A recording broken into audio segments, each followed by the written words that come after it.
brutal. Absolutely brutal. But it wasn't unexpected. When I saw ratings released last night for Game 1 of the NBA Finals, the number was pretty much exactly where I thought it would be.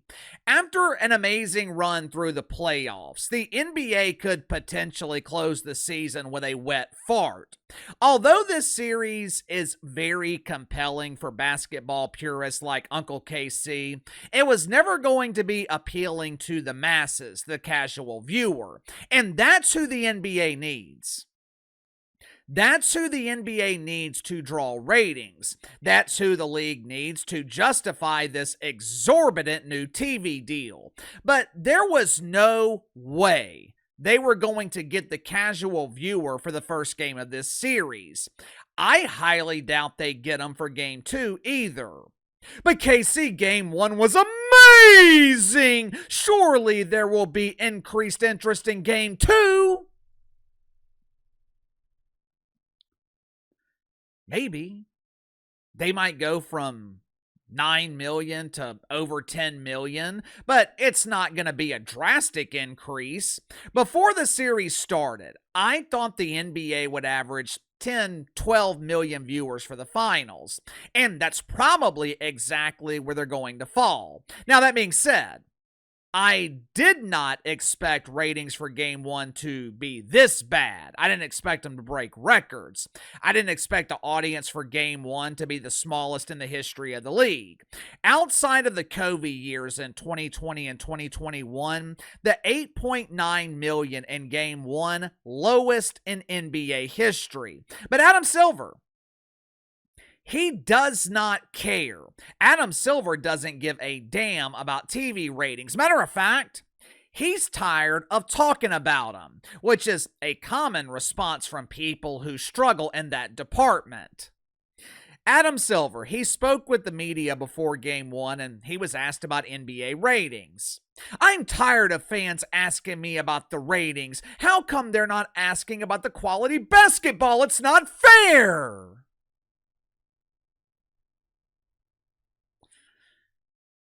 The truth is, casual fans, they really don't care about quality basketball. The NBA has always been driven by stars and stories, hatred and rivalries. All 4 of these are missing from the NBA Finals, and 3 of the 4 have been missing from the NBA for years now. What is the biggest rivalry in the NBA?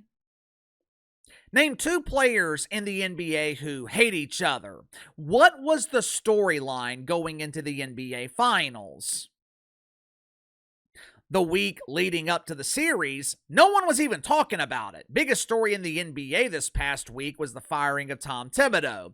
So it's only natural that the series is struggling, but the ratings should not be the focal point of this series. Adam Silver is right to not be concerned. This series should be about building towards the future. It should be about creating new stars. And Tyrese Haliburton has already done his part.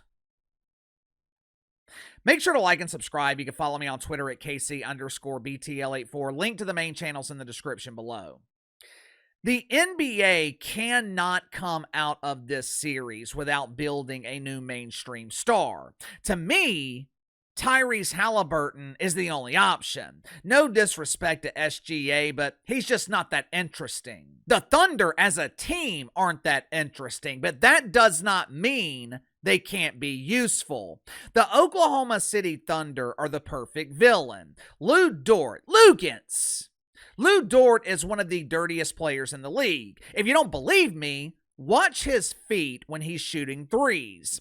He consistently offers the defender a leg to fall on as they crash to the floor. The Thunder they're arrogant, which is what cost them Game 1 of this series. The team already has a negative perception throughout most of the fan base, so the Thunder are perfect for the role of the villain. And unlike Angel Reese, the Thunder are a legitimate villain because they can kick your ass. But the most important point here is building Tyrese Haliburton into a mainstream draw. This league is desperate. They are desperate for mainstream stars. The media tried to crown Anthony Edwards, but he wasn't ready. At one point, it was supposed to be Zion, but he's out here banging every hole or eating the donut surrounding the hole. I'm sure some will claim that Luka can be the main draw in the league, but it's just not the same. Luka's an amazing player. He's got the charisma, but for some reason, the NBA has always been at its best when American players are the focal point. You can't depend on LeBron James and Steph Curry. Those days are over.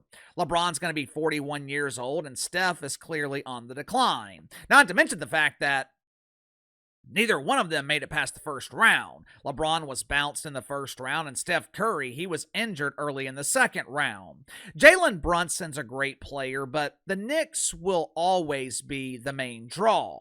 Tyrese Haliburton has what it takes to be one of the faces of the league. Not saying he can be the face, but he can definitely be one of the faces. He's great with the media. He's arguably the best clutch player in the league. Pacers are an easy team to support. His father is heavily involved, which adds to his story. If you look at pictures of the greatest player this league has ever seen, in most pictures, James Jordan is standing right beside him.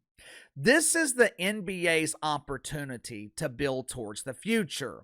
Now, they were forced into it, but doesn't really matter how you got here. Now that you're here, take advantage.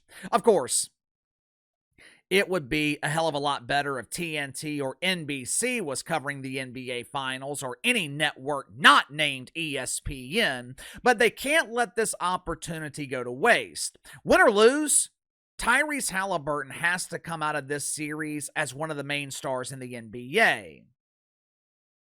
Ratings for Game 2. What do you expect? I'm thinking just over 10 million, maybe 10.5 million. What about you? Let me know. Sound off in the comments below. I'll see you guys tomorrow.